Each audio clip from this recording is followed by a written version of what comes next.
Good morning, everybody. This is not going to be a short. I got to keep my eyes on the road, so it's always better for me to make a video when I do that. I tried to put on I tried to listen to Hugh Hewitt. I got to listen here the end of what's the Tarzana Joe's poem, where he talks about getting COVID, and then the static came. I couldn't hear it because of the weather, whatever it is. So I switched over to NPR, and there was someone speaking about criminal justice reform, which is something I'm interested in. I co-host a podcast on the subject, and I work in criminal justice and corrections. And everything they said, I didn't, this is one of the mistakes of NPR. You come in the middle, they should tell you again the name of the book that they're talking about. They should mention the name of the author a little bit more clearly so you can Google them. Hugh Hewitt, as much as I get annoyed by his moderate stance on certain things, he is a talented radio man. He knows what he's doing, and he mentions the names of books over and over again. He mentions the names of authors over and over again at the beginning, in the middle, and at the end. This way, if you're interested, you can Google it. This I wasn't able to do so. So this was about 8 o'clock in the morning, Friday morning, that we have this thing here, the stories. If anybody else, I don't know how many of my viewers listen to NPR, but I'll be honest, I'd rather listen to NPR than most music radio. The only music radio I really like is the polka music, and even that I can only take so much. And when I pick my music, it's usually either Johnny Cash or Gene Autry. That's what I'm going to listen to be honest. Sorry I'm not listening to Avram Fried or MBD. And not sorry that I'm not listening to Shlomo Carlebach, even though I enjoyed him. But he unfortunately kind of deserves to be canceled. But I always liked his stories better than his songs, to be honest. But one of my Rebbeim, even though most of my Rebbeim were big Hasidim of his, one of my Rebbeim actually suffered from him. So I kind of haven't totally canceled him. He's still part of my wider canon, but it's not something that it's something that I might play, for the inmates on a Jewish recording, just like I'll play a Reform speaker once in a while. Most of the speakers are from that I play. I like to have, I'll even play Yaron Ruvain or Yossi Mizrahi once in a while. I like to have diversity, but not everything has to be my brand. So that's I think the extent of which he hasn't been canceled. I remember one of the inmates actually took time to handwrite copy from a book, when there's Chicken Soup for the Soul, for the prisoner's soul, a story about Shlomo Carlebach, and he gave it to me, and I put it up on my wall, and I photocopied it to give to some friends of mine who were Hasidim of Shlomo Carlebach, and somehow the orange soda in my car or something spilled all over it. I still gave it to them, but I said, you still want this? They said, yeah, they still want it. So the inmate took the time to, even though it's a photocopy, inmate took the time to handwrite this story. I was like, anyway, I got to slow down. Even though I left work late, but I'll be okay. Mir Hashem, Baruch Shalom. Kimalocha v'tzavalocha shmocha b'chol brachacha. Baruch Shalom. Should have providence over all of us, as He always does. So whatever happens, Kol Ma'adav Rachmanu L'Tav Havid. So I still recognize that Shlomo Carlebach Aufgetina Sach for Yiddishkeit, and so does this Rebbe of mine who considers himself to be a victim of his in a certain sense. In any event, I wasn't here to talk about Shlomo Carlebach. So here to talk about this story on the radio where it was an African American woman speaking about a book that she had written about really this whole issue of Black Lives Matter. What does it mean? What does it mean, Black Lives Mattering? And is there an assault on Black lives?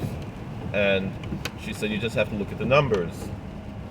And one of the things that she said is that rather than just locking people up, right, let's look at what's causing the criminal behavior in these communities. I don't have any issue with that. So then the white lady who was interviewing her said, well, how does it feel to try to be bringing this up when a large swath of the American community, doesn't want to hear this, and they have all kinds of crazy ideas about critical race theory and so forth, and then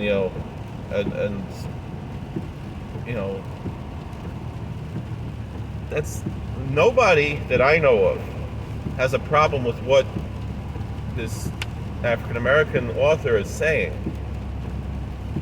In fact, that's exactly what President Trump was trying to fight. And nobody that I know is denying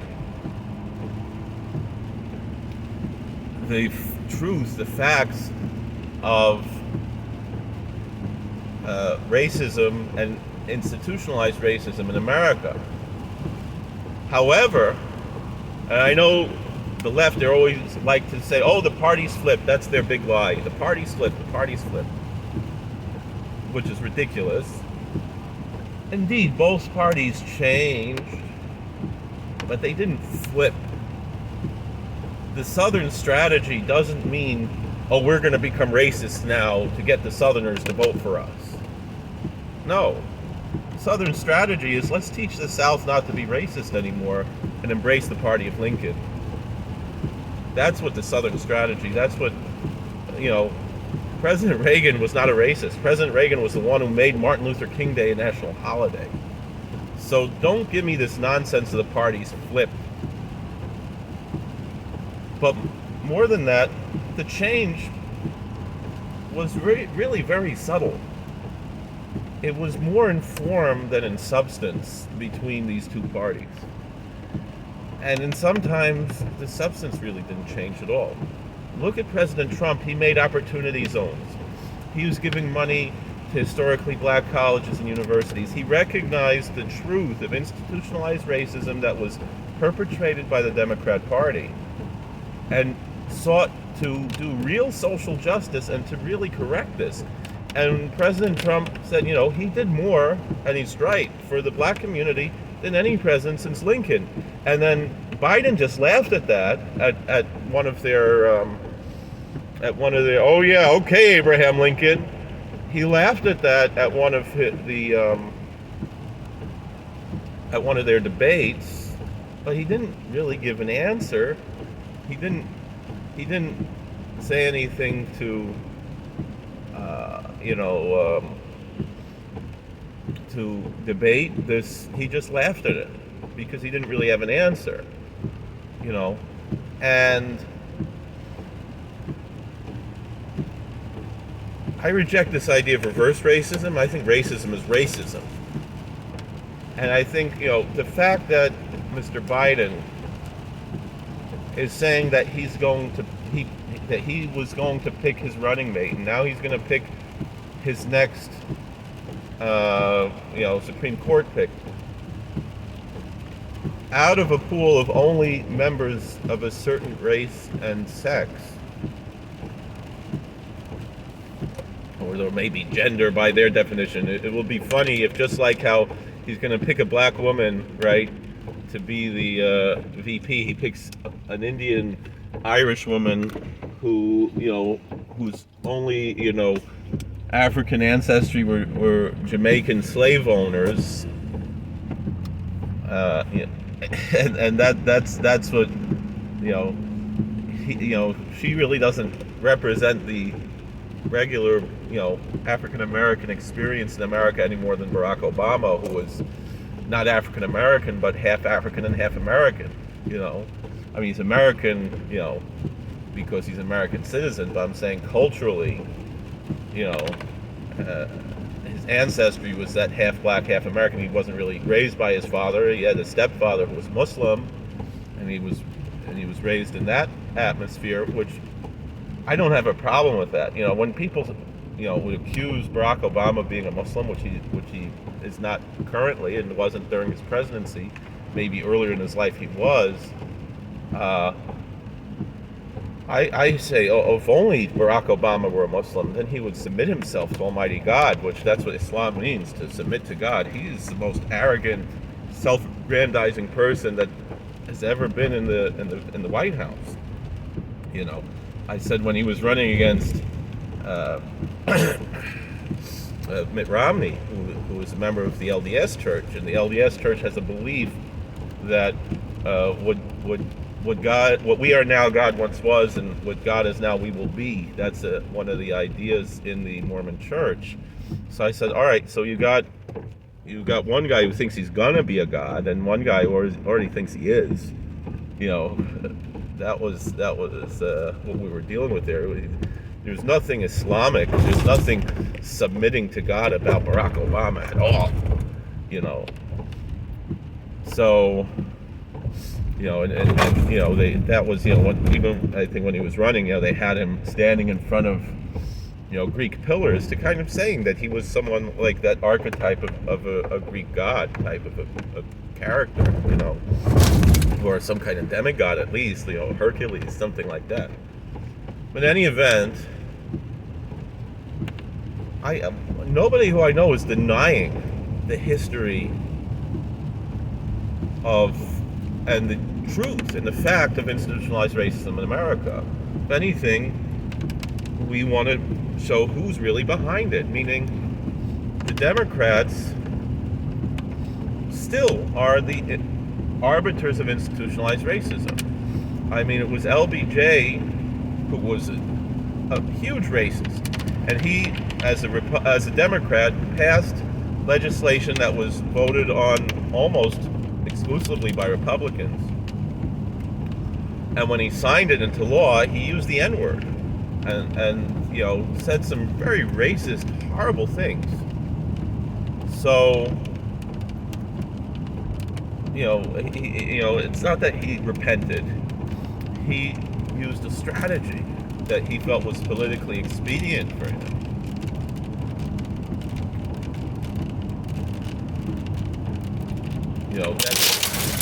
That's really what it is. So, but the fact of the matter is, what did they do? The government replaced the father in the black homes.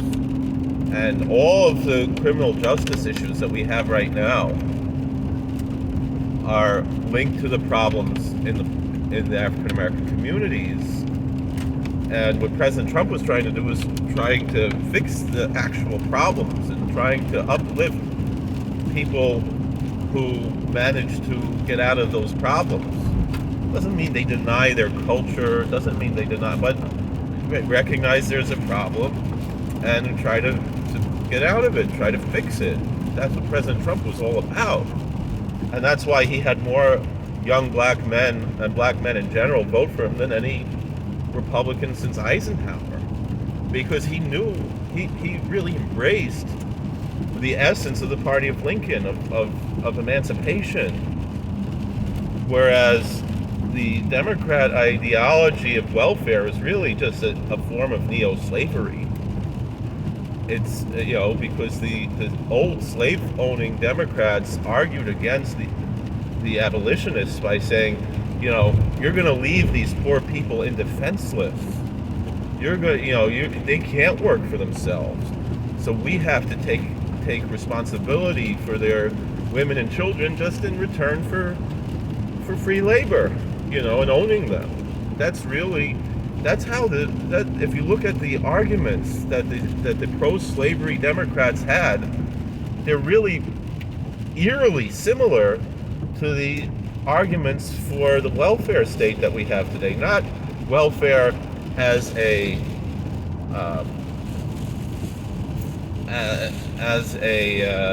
safety net, but as a system. And so I don't blame, there's all these stories about the welfare queens and this and that, and people say, oh, that's racist. Well, it really isn't. It's about the system. It's not about the people who take advantage of the system, which by and large was found to not even be factually true. But again, this is not a racist statement as much as it is about a policy statement.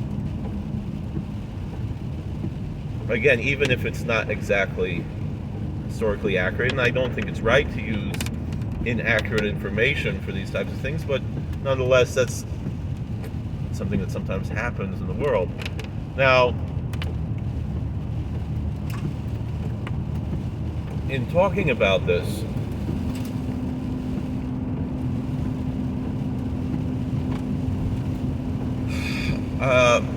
we should really reflect on the facts of the institutionalized racism and how, again, first of all, using race, making, one of the things that critical race theory says that I find to be abhorrent is that colorblindness is racist. Now, they try to explain it by saying, well, race is part of one's identity, and by ignoring that is a problem. Well, I can recognize that could be a problem without being racist. And I also would say that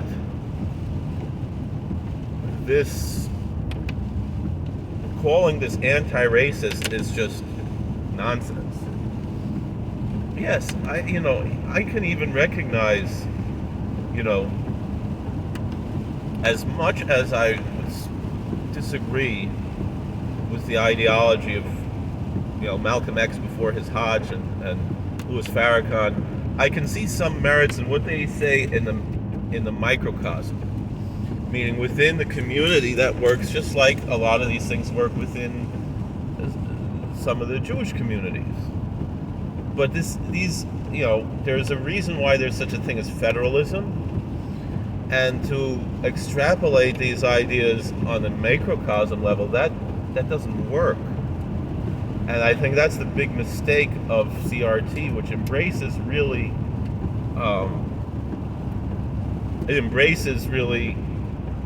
Malcolm X before the Hodge, who was a brilliant person and had a lot of good points, right?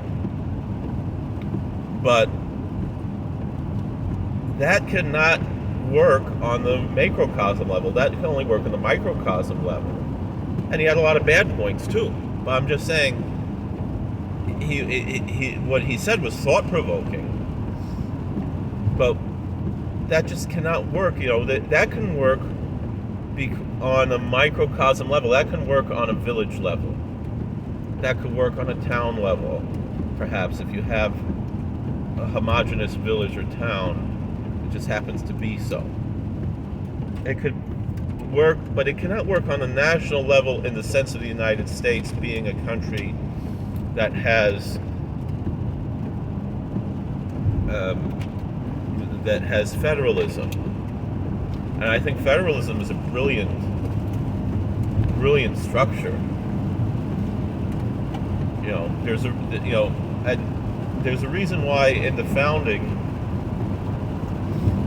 most of the amendments in the Bill of Rights applied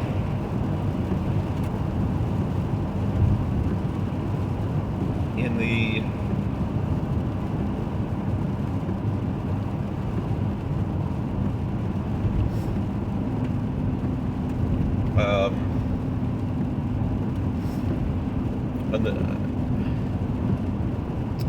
they applied only to the federal government, meaning the Establishment Clause only applied to the federal government. States are allowed to have established religion.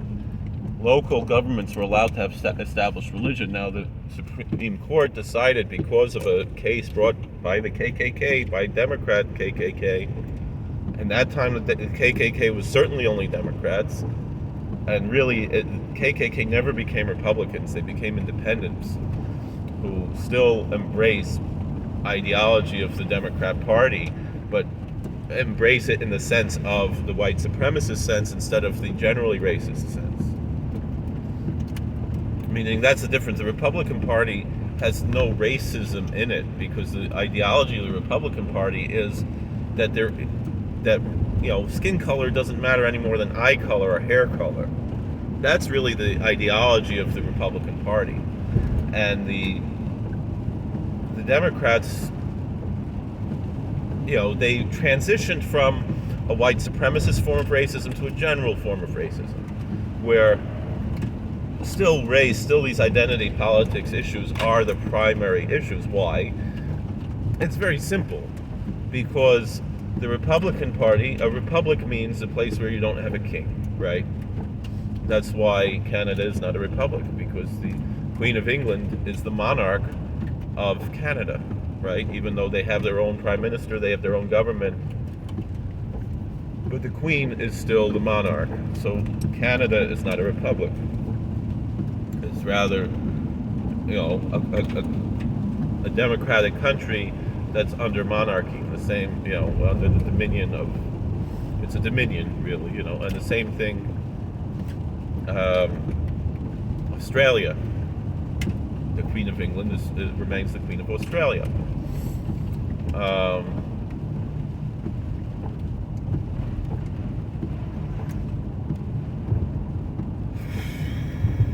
The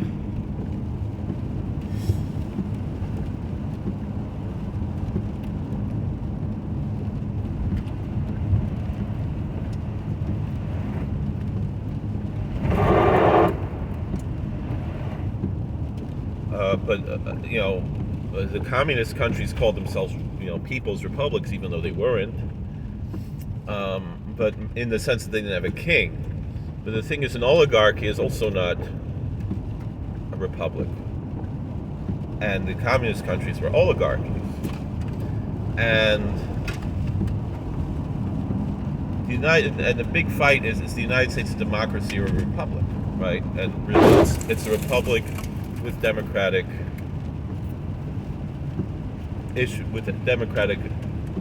portions. Really, the only part of the federal government that was supposed to be representative democracy was the House of Representatives. The Senate, the stupid idea of the 17th Amendment, while recognizing that there were some issues of corruption that were at that time, it should not have merely turned the Senate into another body of the House, just with a different structure. It should have maintained some aspect of of having the state legislatures have some say in the picking of senators. I think the best way it should have been done was that the candidates for the Senate should have been picked by the state legislatures in some form, and then it could go to the people to vote for. That would have been, meaning you can only pick from this pool, and not only that, but after 6 years, the state legislature can say you can't vote for this guy or this woman again. And that's one of the biggest issues, if they feel that it's appropriate to do so. The state legislatures were supposed to have some kind of voice. They were supposed to be the fourth body of government, in the sense of that we have, the three branches of the executive, the legislature, and the judicial, but the fourth was supposed to be another check and balance of the state legislatures. And the left is trying to reduce that and remove that. And it's not the way that it was designed, and the design was wise, however flawed. I can recognize it was flaw in the design that could be fixed, but the fix that they did in the progressive era was not a good fix, because we have people like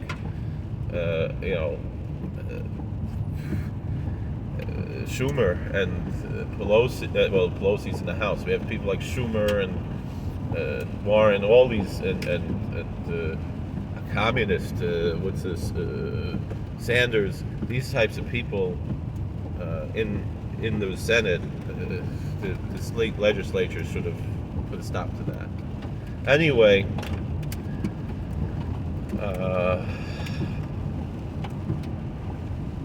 Putting all that aside, the further evidence of the inherent institutionalized racism of the Democrat Party is the two kind of sacraments that they have, and their roots in racism. Even though they claim that they're not rooted in racism, they claim, or they really don't talk about these parts of the history of these two institutions.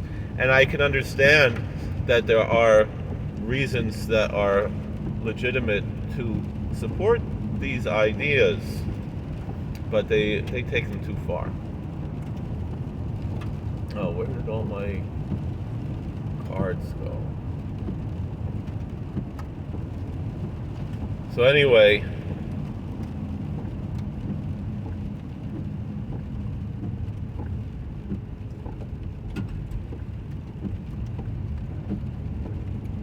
we're almost done here.